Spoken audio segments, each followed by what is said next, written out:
Good evening. Welcome once again to Buzzwords and Music. I'm your host, Buzz Amato. Tonight I'm joined by Sam Wheelock. For those of you who are not familiar, you should be. He does a great deal of, I guess we're going to call it, as your slogan says, eclectic music with roots. Uh, Sure, that sounds good. The marketing department came up with that. Okay, well, we like Yeah, marketing departments, especially if it yeah, works. Um, Sam is really has been involved. I've known Sam on and off, I guess, for probably about 10 years now. yeah, Uh, yeah, something like that. our paths have crossed a few times, and he's really got an interesting thing going on. And we're going to let him talk about it. But he's keeping the music of Southern Appalachian music. He's keeping that music alive. And there's very few people, if any, that are really doing that and that can do it with the same authenticity. So, Sam, welcome to the show. Hey, thank you, and man, thanks for doing.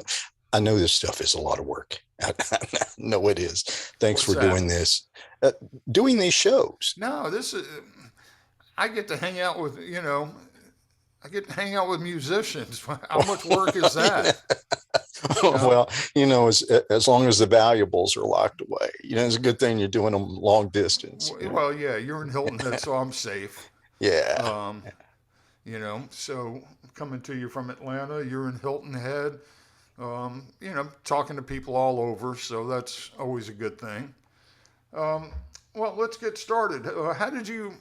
What's your history on this? How did you decide? Okay, this is where I'm going to land, and this is what I'm doing. That sounds like a Joseph Patrick Moore line. This is where we're going to land. Our Uh, mutual friend JPM, right? yeah. Um, and what a lovely guy. Here's here's the thing, Buzz. Um, you know, I'll be 70 in just a few weeks, and Congratulations. thank you, thank you. And I started making noise for money when I think I was 12. And I believe maybe by the time I was 19 or 20, I'd done a couple of thousand paid gigs. Mm. So this has been a long history, and we can talk about all that time between being 12 and being 70. there's There's a a lot few of stuff. years in there, yeah. Yeah, the things that failed, the things that worked out, and all that stuff that transpires through life. And it occurred to me several years ago, um, that being a native son of the Southern Appalachians, that maybe I have a responsibility, and that responsibility is to be honest about the arts that come from the region. Hmm. And since my father's father, grandfather, of course, was convicted and imprisoned for moonshining. Hey.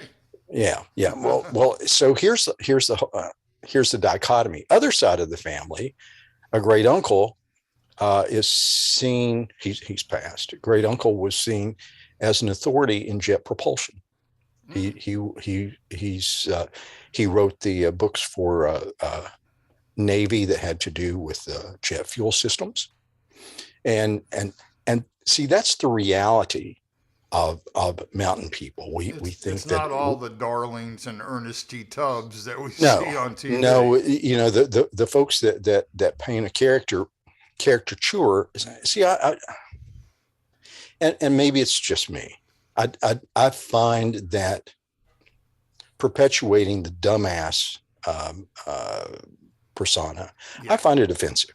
it is. So I do, and I'm friendly with guys that do that, and they don't do it with malice, but it's not a clear painting of what we do. So we, meaning those of us from the Southern Appalachians. So I was thinking probably folks around the world don't really understand how music has evolved. In my mind, and maybe this is right, maybe it's not. In my mind, I often get the sense that the world thinks that the Southern Appalachian Mountains are a snapshot from the 1930s, from that great Coen Brothers movie, Oh Brother, Where Art Thou? Great movie, Yeah. and I know some of the folks involved. And as great as that was, that's just a snapshot. It's fiction. Yeah. So the reality of it is, what are the performing arts from the region now? And then I saw it as, okay, here's my obligation to I think of my fellow Southern Appalachians, hillbillies, hill Williams, if they're smart. I think of them. Hadn't heard that before. Yeah, and not an original thought, but clever. I, I I think that all arts, performing arts and other arts, always evolve. And I thought, man, we don't make that clear to the world. And maybe it's the commerce, maybe the other stuff, that snapshot from the 30s. There are folks that talk about the big bang of country music, in Eastern Tennessee. But there were lots of little bangs in this region. And so I felt that my responsibility is to let folks know that there are artists, that take this seriously, and there are artists that want to present our subculture in an authentic soundscape. And so, for example, and it took me a long time to sort of figure this out. I say figured out sonically. How is this going to sound? How are you going to sculpture this soundscape? Now, And are I'm you sorry. are you sculpturing traditionally? In other No, words, okay. So go ahead. Tell no, us how no. you. So I mean, here's a point that helps make my argument of what's actually correct and what's actually authentic.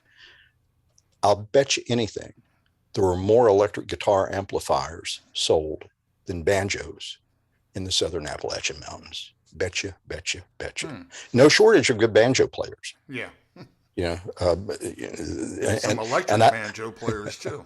well, and I know a couple of the guys that are really superb, but that form that banjos are usually tied into, old time and bluegrass. See, we forget, and I think those great traditional musicians, as they get locked up in this wonderful bluegrass form, we forget that the founders of that form, Bill Monroe, we forget that they were intentionally drawing lots of different kinds of music into that form that now we lock into a time period. He was actually doing, this was a clever guy creatively. We're and talking and about to Bill. look at, yeah, Okay. so to look at forms, some of those, I don't think it's uncommon, for example, for a banjo player to do two bar. They'll do a bar of 3/4 and a bar of 5/4 time, and then over two bars. And you probably know the term for that, and it escapes me. Changing time signatures. Yeah. So they make that work. That's clever. That's that's absolutely clever. But don't forget that music moves forward. It's not just that. And I think there are a few of us, I hope, that have respect and want to honor those traditional forms, Mm-hmm. but also want to let the world know that there's more to it. We've forgotten the great pop singer songwriter Bill Withers. Right. We forget his. We forget he's a hillbilly from Western Virginia, from Slab Fork, West Virginia. Population, what, 400 or 500 people. Hmm. We forget that, and we forget the others from the region that do something other than this snapshot I keep referring to. So that's my MO. That's what I want to do. If I can do it respectfully to that came before me, and if I can evolve it. So some of the stuff that I create, you're familiar with our release from a few weeks ago, one I call Sunnyside. And Mm-hmm. what I did with Sunnyside was to find the original lyrics, and had to do that because the song was made popular by the Carter family. Wonderful thing, because the song may have not survived had the Carter family not made it popular. But I found a hymnal from, I think, 1899, Hmm. 1901. I did some research. It is actually a company there around Dunwoody, not far from you, Mm-hmm. just north of Atlanta. There's a great company that does research into public domain material, and they helped me find a hymnal, which I got on eBay for $10 or $12. Hmm. A hymnal from the period. I'm thinking, well, whoever had this For hymnal 10 or did. $12. Yeah. They didn't go to church much because the Yeah. hymnal's in really good condition. and and so there, and you've got there in print, you've got a copyright date on it, so those were the original lyrics. Mm. So I wrote a new song, and our friend Joseph was great, and helped me work on some recordings, and so I presented it to Joseph, and he said, "No, man, you got to push this reggae thing more. You're not pushing it as hard as you need to." Hmm. And that's what you get from another guy who has knowledge and has heart, and Yes. sort of sees what you see. And so there are the original lyrics. So there's no debating that. Right. But there's absolutely, You yeah, a new just push song. the music into the, Exactly. yeah. And that's my vision. How do we commingle? And it's not easy to do. To intellectualize it is one thing. To pull it off is complicated. Yeah. And I think when Joseph came in to help on the production of some songs, I think that helped me look at it in a more fresh light, and to take into consideration that, maybe I was being a little timid about this stuff. Sometimes it takes, that's actually one of the roles of a producer is Yep, to kind of interpret your vision and make, bring your music and inject that emotional content that's going to bring it to an audience other than you just playing it at home going, hey, I made a CD. exactly. And And I think that, at least for me, and I'll be candid with you. When it comes to performance and songs, I'm about as thin skinned as they come. And I've worked in those environments, and you know Los Angeles, etc.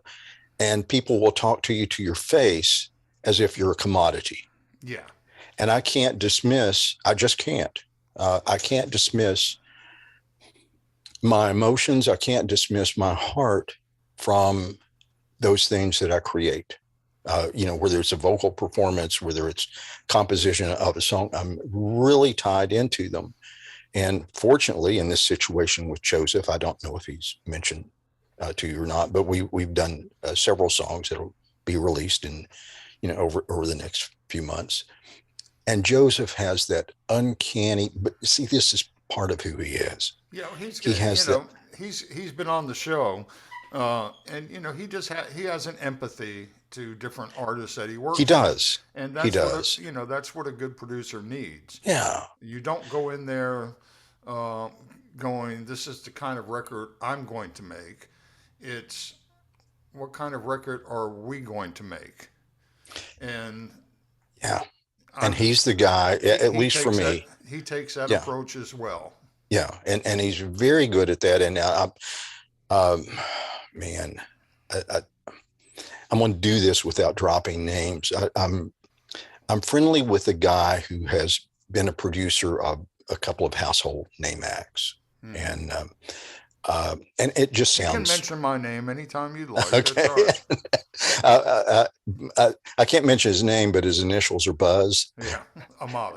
uh, so my friend, he's a Los Angeles guy, and he's active in film music these days, Hmm. music supervisor. And I've known this guy forever, and I've heard him over these. I'm trying to think. I've known him over 30 years. I've heard him have one compliment. Not that he says anything negative, but I've only heard him with one compliment. And and out of the blue, I'd sent him a link to this Sunnyside song. I'd sent him a link to that, and I get an email back with nothing but flattery. He's saying, "Wow, wow, wow." And then at the bottom, now this guy is a highly respected producer and mixer. And down at the bottom, he said, "By the way, that mix is rock solid." Hmm. That's all Joseph. So see, that's what the team, so it's just the two of us on these things. Yeah, and but whether it's two people or 10 people, you have to work together as one, and you have to kind of have that one mind on it. Yeah. Yeah. And then here's the other side, with someone, I can say in this dynamic with Joseph, he gets something together. We talked about early in the show, landing, he sends me something. He says, well, here's where I think this is landing. Hmm. And then I think the artist has a responsibility to that person that is so bought in to your heart and to what you're trying to do, that it is only proper to be open-minded and listen to them and be kind and supportive of where they're going. So it's a reciprocity. Oh, And absolutely. so he would send something and say, this is really so great. I'm just impressed. And I'm getting chill bumps. That's just all emotion. I'm getting that. But, and the but's coming. But in this part, did you think that was the right delay? And I'm not saying it's the wrong one. I'm just asking you to reconsider and see what you think. Let me know in a day if you've got a day. Let me know in a day if you're still married. And if you're still married to that, if it's that to you, I'm cool with that too, because I want to support this parallel vision that we have, that these roads are going to merge when we get to the end of that. And what a great time. I just think, Buzz, that's one of the wonderful things that we can do in our Making a art. record should be a great experience for both artist and producer. Yeah. It's a lot of work. It's a It's great deal of work. It's a people big do commitment. not realize. I mean, for myself, I'm part. I work with artists from song selection to final mix, Mm-hmm. and and there's times where the two conflict. Where the artist and the producer don't always see eye to eye, but You know what? That's just a human that's relationship. human. That's human That's all nature. that is. But Yeah. I used to keep a sign in the studio that said the producer is not God, because I would always want any of my artists to realize that this is your record. I don't have the final say. I'm here to help you. And if you hear something that you're just absolutely not happy with, or it's not working for you, then let's find another place to meet with it. Good for you. Let's Good land for you. somewhere else. Yeah.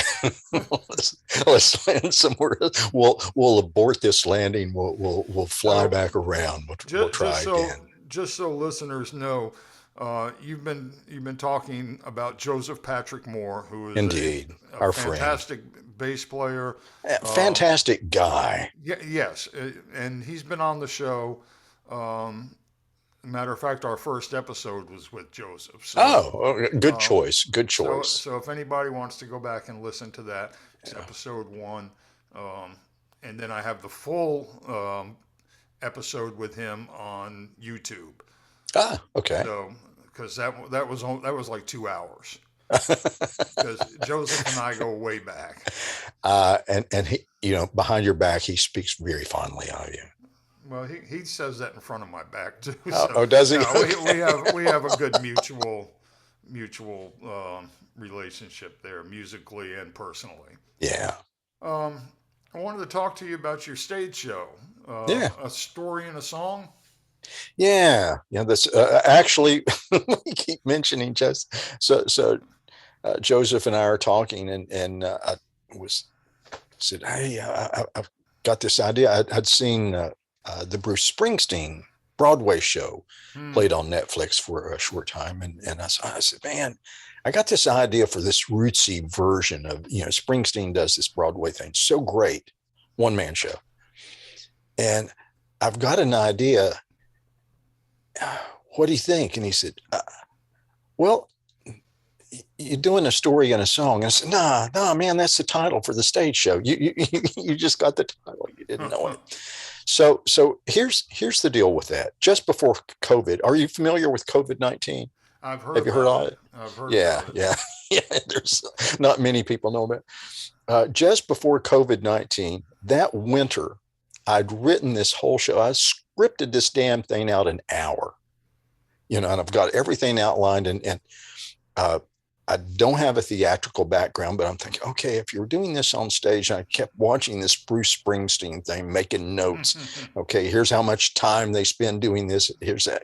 And of course, I don't have those resources and don't have that skill, but it's a great template if you take someone Oh, that's, absolutely. yeah, you take someone that's really good at this and say, okay, they're really on to something. I know You people put your really like. spin on it.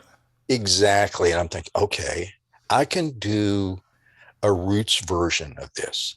And by that, so Springsteen, of course, has stories about Jersey and you Right. know, being the working man. He's never worked, right? Yeah. So, so, so It's always amazes me that all the working class heroes were never worked. well, they were at least middle class and up, upper middle class. But that's another story. Yeah, their That's another fingernails are podcast. clean. So, gee, I just spelled that. Uh, Nobody saw. yeah, okay. Um, Benefits of radio. um, so I scripted this thing out, and so I do this pacing, couple of songs and a story, all a one man thing. That's the way I scripted it because Excuse me for once. Is this the thing sure, that sure. is this the thing that you wrote to me about, asking me about a line or something, or asking me to write? Yeah, Okay. yeah, because I was trying to find some humor, and what I found is you can be crazy funny. You Instead, can you be crazy found funny, me. and I found I'm not good at telling jokes. I can be lighthearted, but man, if I tell a joke, I'm going to bomb. And I I, came. I'm not a joke person. I'm not great at telling jokes. I'm just very sarcastic. Okay, okay. Well, you've taken sarcasm to an art form. Yeah. Oh So, yeah. I've had friends that say, "You don't know how many times that if you weren't my friend, I would have punched you." you know. cool. Yeah. Cool. So, Thank goodness I have good and you haven't friends. been punched, so you must be really No, funny at it. never Yeah. been in a fight in my life. So, so I wrote this thing out with stories in there, and I went out and did a couple of little gigs, and I could see what was working and what wasn't. And what I noticed was uh, folks the audience would really lock in to the stuff that meant something to me. But if I did something, for example, I started out with one of the stories I had, you know, being in music, socioeconomics sometimes fall to the wayside. So here's the weird one. I got a phone call one morning, and my friend on the other end says, "Hey, you want to have breakfast with Hank Aaron?" I was in Atlanta. I said, "Sure." I'm not even a sports enthusiast, but who the hell doesn't want to have breakfast with Hank Aaron? Right. So I told this, in this first outline of a story in a song. It had a story about Hank Aaron, and I think there was another one in there that had something to do with someone that had celebrity status. And I noticed that the live audience didn't buy into those like they bought into personal experiences. Exactly. And yeah, retweaked it, had this thing all set to go, took it out on a little tour just before COVID, and am killing it. And people are coming up to me afterwards and saying, "Hey, I'm sorry that this happened to you." And people come up to me with tears in their eyes, and they say, that is such a wonderful. I remember when something like that happened to me. So, wow, this stuff is really relatable. Yeah, because you're sharing the human experience. Exactly. And that's what, and I didn't know it going into it. It's just that I tried to keep an open mind and thought, okay, this is how this works. So I can bring in this, and the stories all tie to Eastern Tennessee. I Right. sort of figured out that growing up there in that pocket of, the mountains in Eastern Tennessee, I've sort of figured out that that's the thing that I can write about, that I can perform about, tell stories about. You know And it. I do, and it's a gift to have given that, and to be able to share that. Out on that tour for like a week and a half, and I start getting cancellation notices. Yeah. Yeah, the emails start coming in. Sorry, this is canceled. Sorry, this is canceled. Sorry, this is. And initially, most of them rescheduled. Oops. Yeah. Then they canceled the cancellation, the Round rescheduled two. thing. Yeah. And then they got burned at least the rooms, because the rooms I work are generally, it's almost always a seated audience. Yeah. And generally, those are small theaters. Mm-hmm. At least it's a room with, with seating. And that oftentimes, at least here down in the trenches where I work, oftentimes that's has some government or tax dollars in it. And so they're the ones that are going to be more Oh, okay. concerned, or at least in my experience, they're Yes. more concerned about COVID than the bar down the street. Right. So they're locking down, and they're trying to keep people protected, as they should, as they should. So hopefully we're about to see the end of that, The light at the end of the tunnel, and good God, and it's hope not it's not a another train. locomotive. Exactly. Yeah. Two. See now that's Oh man, I'm halfway through the tunnel. Oh God, that's which the way do I north go? that's the north south thing. You said locomotive, I said train. Oh, okay. Because we always took the train. Oh, did okay. Yeah, the Took the subway. train and the locomotive. Yeah, and the subway. So, um, so how's it looking going forward now? Are you starting to get some of those emails coming back? Here's what I'm getting in the last couple of weeks. Folks are saying, "Hey, we're starting to schedule." I got one of the things. I hope this works out. Um, Plenty of the gigs that I work these days, or used to work before COVID, require submissions. So there's a Mm-hmm. panel that reviews these things, and one of them that I'm hoping to get on uh, in this year is the International Storytelling Festival. So Oh, it's the granddaddy of the storytelling thing. So yeah, I so can imagine. Yeah. yeah, they'd contacted me, and they asked me to submit a thing. I went through the submissions, and then 2 years. I mean, see, this is all that same 2 years in a row. They do it virtually. So they got very, very tiny, okay, everything. We're not, they're Yeah. not generating the revenue. They're not getting the talent. They're not getting the And staff. these are usually funded through grants too, are they Yep, not? yep, Yeah. yep. Uh, I used to be on the grants committee here in Atlanta. oh, did you? Yeah. Okay.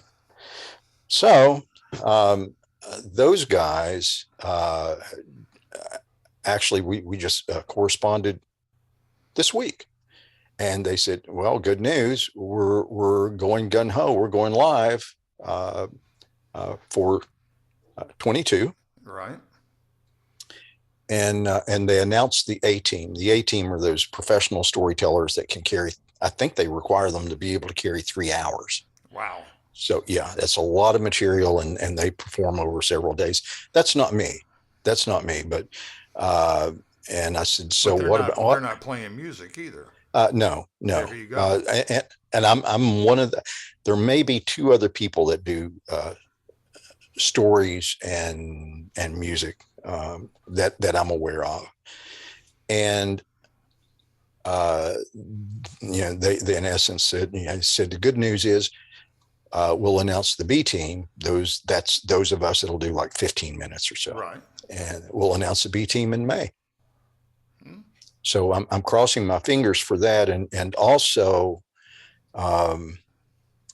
we recorded. Here's one of the upsides that happened during COVID is I got to go figure this. I got a phone call from a show, a public television show called Song of the Mountains, and this is a nationally distributed show. Mm-hmm. So I get a phone call from them, and it's traditionally a bluegrass song. And I'm saying to the guy, now these are really, really great guys, and they're up there in that region. They're in Southern Appalachians. They shoot the show in a great old theater in Marion, Virginia. It's a Mayan theater. I think there are only maybe 2, maybe 3 in the United States, and it's been restored historically. So it's a gorgeous place. How many opportunities are you going to get to play this place? Yeah. And so they call me and they said, are you familiar with the show? And I said, yeah, as a matter of fact, it's a bluegrass show. And I said, do you guys have the right number? I mean, you know, you're calling, electric guitar. Are you familiar with those? That's what I play. So they were very cool, and they said, well, we think we want to experiment with expanding our demographic. Okay, well, maybe I'm the guy that can do that, because I do appreciate bluegrass, and okay, I can give that a shot. And I said, but what's that look like for you guys? You tell me. And they said, well, could you do it semi-acoustic? Now here's semi-acoustic. And of course I say yes. I'm thinking, well, how many chances am I going to get to be on a national stage? Well, not that phone call doesn't ring much. Our phone doesn't ring much. And so I say, yes, I agree to everything. Then he calls back. He didn't take long. Then he calls back and he said, would you do a promo appearance or two, say TV, radio, that sort of thing? Of course I will. Of course, I'm the yes guy. I'm not going to say no. No, get you nowhere. And I need more friends. So I'm thinking about this after I've said yes and after I've agreed to do the semi-acoustic thing. I'm thinking, what in the hell does semi-acoustic mean? Does a music store sell a semi-acoustic guitar? You get an acoustic guitar that you can plug in, that has the pickups. And that's semi-acoustic. I guess that's semi-acoustic. Well, I sometimes play a semi-acoustic piano. A semi-acoustic. It's electric. It's semi. Is an electric, okay? If I put a microphone on an electric guitar, would that be semi-electric? No. Yeah. Okay. Then you would mic the amp. Okay. I can tell you they haven't had a lot of guitar amplifiers on that stage. Yeah. I'll bring a small one. Yes. You know, So we figured out. you'd be surprised at how probably the people would really enjoy that and Well, enjoy what you and do. here's the thing. So they were concerned, and they were very candid with me. They said, you may really flop. We're going to have a live audience here, but the show goes out nationally. So they said, we have millions of people watching nationally, but the live audience is from Yeah, this region. And they said, they may not like you. you And dubbed I in said, applause. so so here's the thing. And I told them, I said, I know my people. I know my people. And this is an opportunity for me to make a statement, because here's what I think. I think you underestimate them. I Hmm. think anything that's done as well as you can, try and do it at a professional level. Hopefully the stars align. And I think they'll buy into it if you're sincere, if you're honest. I I I always think say I, if something's done uh, with integrity and done well, people will like it. Most people will relate to it. exactly, exactly. So there are folks, and I walk out onto the stage, there were four acts, and all the acts that night were superb. And they were a lot more slanted toward Americana than their normal show. So Hmm. I don't know how they're editing that, because they probably had do 3.5 hours of music or so over that Wow. evening that they record. The show's only an hour, so I don't Right. know how they're going to cut it up. They'll That's make a not for me to know. they'll make a Yeah, bunch of maybe they shows make out of it. Yeah. yeah, maybe they make a bunch of shows. And so I get to the end of the set, and here's how I got through the semi-acoustic requirement. So I took a couple of, I had a couple of things. I had a bass line, and I had some like hand percussion parts, Hmm. and hired a really good acoustic guitar player that a friend up in the region had suggested to me. They said, if you can get this guy, he's the guy. Out on the West Coast, they have a term. A friend will call you and say, "Hey, is so and so? Do you know so and so? Yeah, yeah, yeah. Is he or she, are they roadworthy?" Well, that's code for, Right. are they going to know their stuff, and can you get along with them? Hmm. And so a guy recommended this acoustic player named Mike Malone, and I said, "Is he roadworthy?" And they said, "Yeah, here's the guy you want to get." Even the camera crew, when I got up there, the camera crew was familiar with. And one of the cameramen comes over to me after the show. He said, you got the guy that was absolutely the fit for this. So we do our little half-hour set. Hmm. You know, First song, I wasn't crazy about, all nerves, and Yeah. there were monitor issues, because they're not really used to dealing with an act that has, oh gee, a semi-acoustic guitar. Right. And we get to the end of it at about 3 minutes. I stopped timing the applause. Mm. We got whistles, and that's because I think Mike and I really tried to do a good job, and really tried to be honest, and somehow got through it with all the nerves that, okay, this is a big show, this is a big Sure. opportunity, and gee, we're having technical problems, and we can't hear this and we can't hear that, but you can't stop. You just forge Oh, through it and think, yeah. okay, that's just that show. So what a great experience. Uh, they told me that they'll edit it this spring, and that it should hit PBS around August. But Okay, good. I don't know. Yeah, well, keep me informed. I'll, let listeners know. Okay. Uh, Real briefly, I, I know, I noticed you've done you've had some stuff in film and TV. Yeah.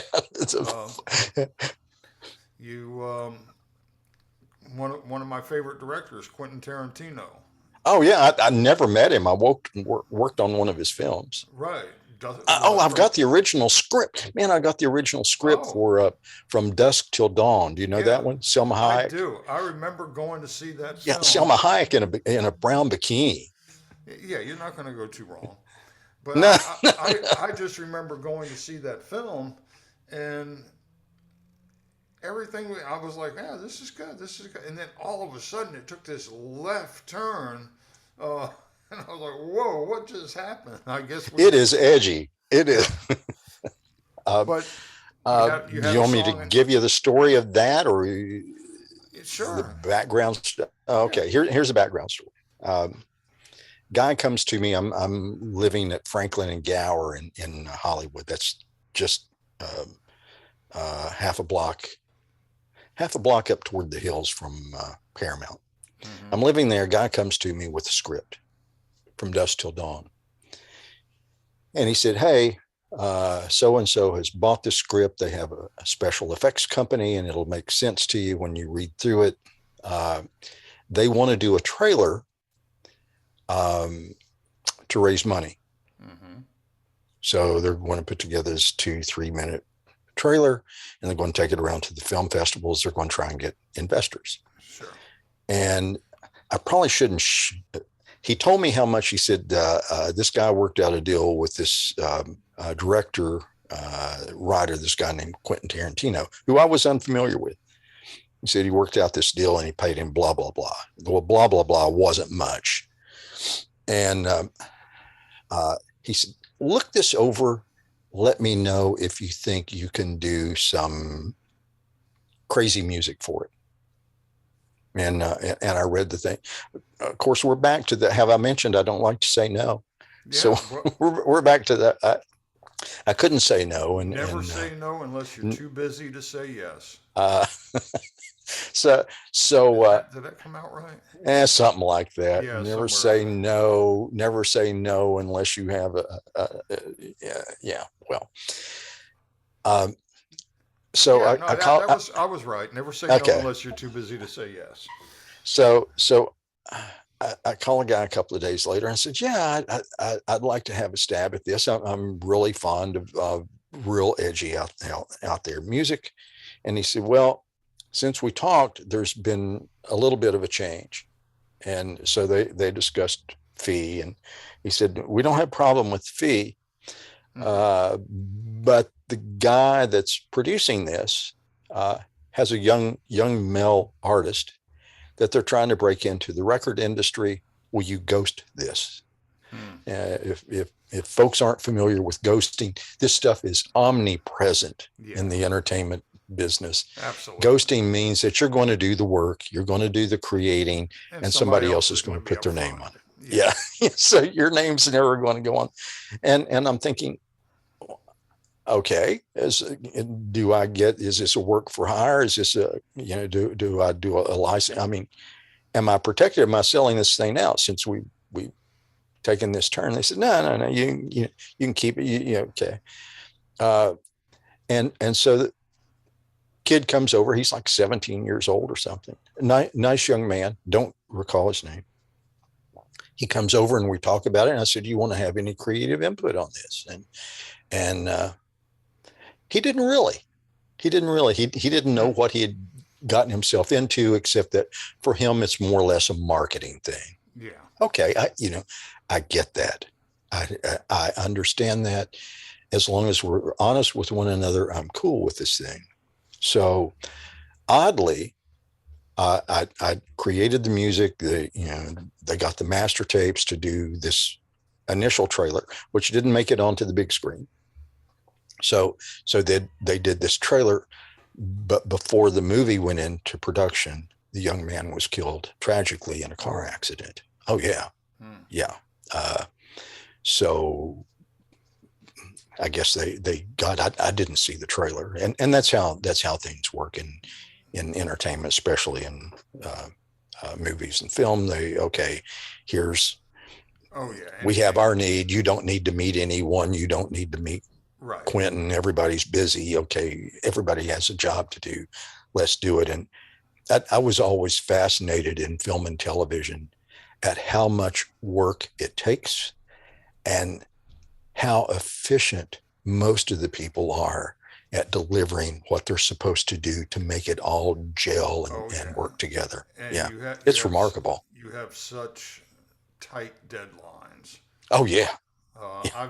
I've been doing film scoring now for about 10, 12 years, Wow. It's and yeah, you're the last person to get the film, but you're the first person to have a deadline because by the time you get it to score, they've already have a release date, and it's like, oh, yep, so they can take all the time they need to make the movie, but you have 3 weeks to write all the deadlines, music.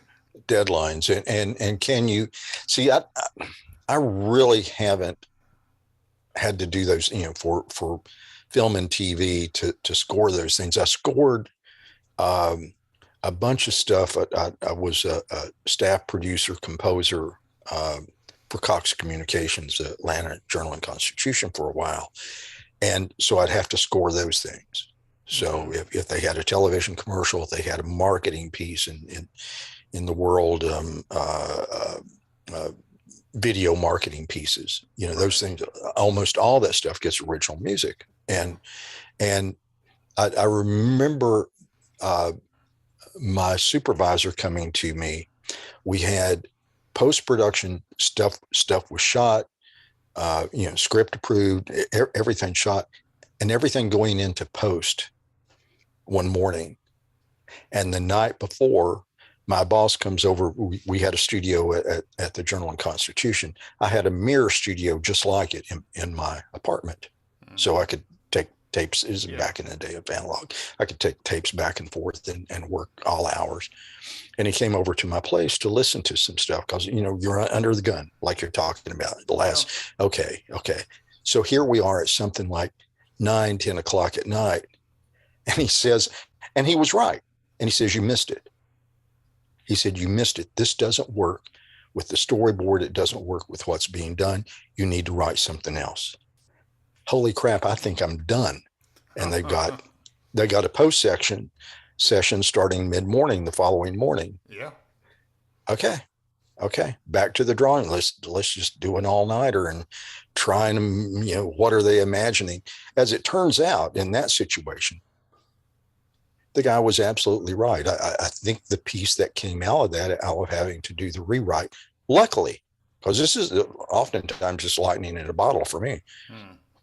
Luckily, it ended up being probably the best piece that I'd scored.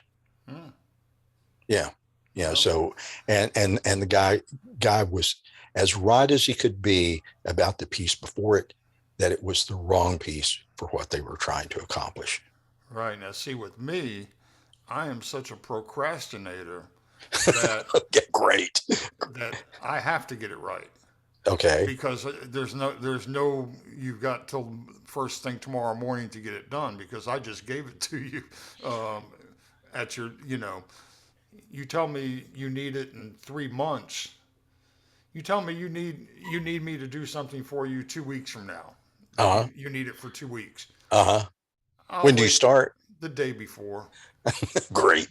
because I work better that way. I work Okay. I And work some people do. Some I people do. work very well under pressure because then I don't have the luxury of, oh, let Oh, me I see try that. this idea and this Yeah. Yeah. idea. I see this. How, It's like, yeah, let me perceive it, and I'll spend the 2 weeks thinking about it, exactly. uh, Exactly. I get that. and then I just Okay. go for it. Yeah. One other movie I found interesting that you were mentioned in was the Adams Family. Yeah. The original one, the cult Yeah. one, the cult that looked up on. Okay. Backstory. This is crazy. So I didn't start singing seriously until 6 or 7 years ago. Uh, and never thought of myself as a singer. I couldn't carry it. And never presented myself that way. Was never interested in it. So singing came by requirement. So backing up into this thing in the '90s with uh, the Adams Family, guy calls me on a Saturday morning and he said, "Hey, I got to do some film, some cues for film. Cue is the music that's going on Right. in the background. Okay, we got this Like happening, and underscore. yeah, we yeah, and sort of a setup. And he said, I need you to sing these. And I said, well, man, I'm a terrible singer. You don't want me. And he said, yes, I want you because you're no good. So only in Hollywood, a Yeah. guy's going to book me because I'm no good. So we go. One of the bubble busters when you go to Hollywood is, you know, Hollywood does a really great job at painting the image that they're very slick and is glass Uh-huh. and glass, It's the gla- illusion. yeah, they are great at doing illusions. David Copperfield should be the mayor of Hollywood. So, so uh, the places I, I've worked on network television stuff. To get my check, I've had to step over puddles of urine to go in the door. That's Oh. how funky they were. Mm. One of the networks, when you'd walk in the front door of accounts payable, you walk in the front door and the old worn out shag, imagine that, was duct taped. And I'm thinking, God, this is this network. I can't believe this stuff is this rundown. Well, that's not what they're putting on the screen. They Oh no. put the money Uh, into the screen. So guy tells me, and this is very common out there. Guy tells me, he says, I need you at the studio at blah blah blah times. Okay, that's cool.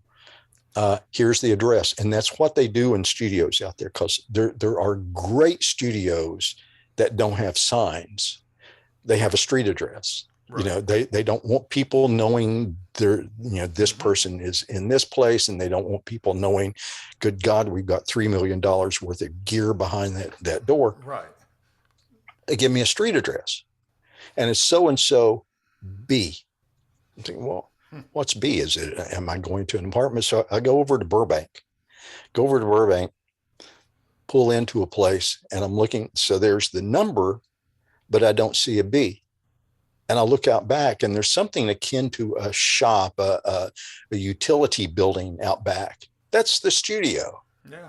So I go in, and I see a guy. And this is like 18 level guy. See a guy and go into the place. Well, there's another singer there too, a female singer. And he said, here's what you're going to sing. So it's kids songs. He said, I want you to sing kids songs, cough, sneeze, do kids sounds. And I said, yeah, but my voice is sort of low. I don't know. And he said, no, I've got a harmonizer. We're going to raise you up at least an octave.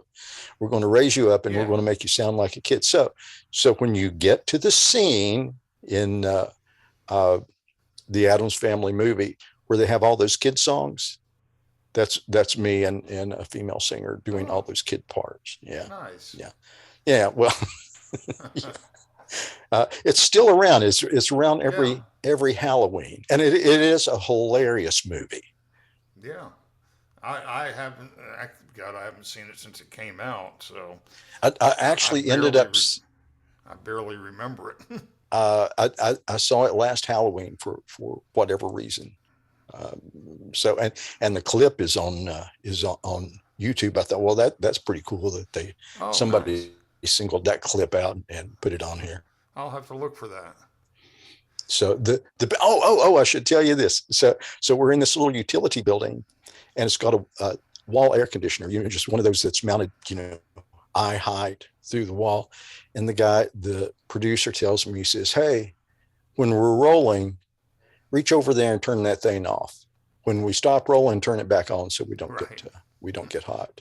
So Exactly. part of my gig was singing, part was operating the air conditioner. The air conditioning. Yeah, I was in a Yeah, studio that we yeah. had to do that each time as well. Very, High, very high quick. profile, invasive stuff, right? Absolutely. Yeah. Very quickly, tell us about you wanted to do a little something with a T-shirt giveaway regarding your hat. Oh yeah, yeah, I yeah. know nobody can see the hat you're wearing. Oh, Um, they can't. So that's why I'm going to hold a T-shirt up. Right, Can you so they see? can't see that. Yeah, they But can't hold the t-shirt. That's but why I'm holding it up. you can see that what the T-shirt looks like on your website. Um, Is it on there? I don't know if it's on there. yes, The logo should be your on. logo, and that's what's on your Yeah, yeah, T-shirt. yeah, yeah. So The t-shirt's the logo. if you go to So samwheelockmusic.com, you yeah. can and scroll to the bottom of the page, you'll see what the T-shirt is all about. Okay. So There you go. what does someone have to So do to so win that? okay. So here's the hat. I'm wearing the hat, and since you can't see the hat, that's the reason I'm wearing it. So here's the deal. I was in Daytona a few years ago. There's a Peruvian guy with this hat, and I'm saying, man, that is a nice hat. That thing looks like someone ran over it in a truck, and then they decided to back up, run over it again, and that just wasn't enough. Then they ran over it a third time. And so the Peruvian guy said, so, and how much would you sell that hat? How much would you take? And he hesitates. And I said, how about $20? And he said, how about $20 and a good beer? I said, okay. Okay. So, so here are the components of how I got the hat. I got $20. I got a beer. I got a hat. I got Daytona and a Peruvian guy. And I'm thinking if somebody would come up with well, maybe there'd be more than one person, comes up with a really engaging story. And I'm not thinking there's a committee to gauge these things. If somebody sends me something and I think, well, this is really outstanding for whatever reason, whatever mood I'm in at the time, I'd send them a t-shirt. All So right. that's the competition. You're invited too. Yeah. Well, I might You do it can make, under. I because might. you'd I'd probably do you'd it probably under an assumed name. well, you should Amato, comma Buzz. Yeah. No, I don't. I think we can do better than that one. Okay. But yeah. So that's samwheelockmusic.com, and they can contact you from the website. Yeah. Yeah. Yeah. On the contact page. Sure. So if you have Get any in touch with me. if you have any stories about a Peruvian, a hat that's been backed over several times, Several times. $20 and a beer, Yeah. let Sam know. And Sam, I'm gonna I'd love to play. know how you treat that. The buzz treatment. Yeah, well, that'll cost you Okay. to get the real What, another story. 20? Another 20? Yeah. Yeah. And I don't drink beer, so Okay. we'll have to figure out something else there. Okay. But I really appreciate. Substitutions allowed. Yeah, I really Yeah. appreciate you joining us. You could probably do this for another couple hours. I know Yep. you're I'm afraid. chock full of stories. As people that get to be our age tend to accumulate more of. Yep. Yeah. But Thank goodness. I'm going to play Sunnyside for Okay. everybody on the outro here. And Okay. That's when I'm going to do the marketing thing. That's one of a few singles that we're releasing right, this you've year. got what, four This is the singles first one. coming Yeah. out? Yeah. Yeah. Hope Yeah. so. Yeah. So this will be the first one. This is Yep. one you worked on with Joseph. Indeed. Or So Joseph worked on with me. yeah, Yeah. well, you worked together on it. We did. We did. So What a great time.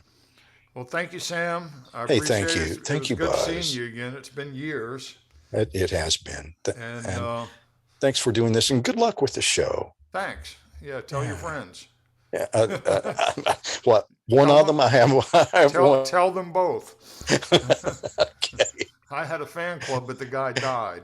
So Well, you got to keep replenishing, man. well, Yeah. it takes time. Yeah. Well, it does. All right. Well, here's Sunnyside, and we'll talk to you again soon. Okay. Thank you. See ya. All right. Take care.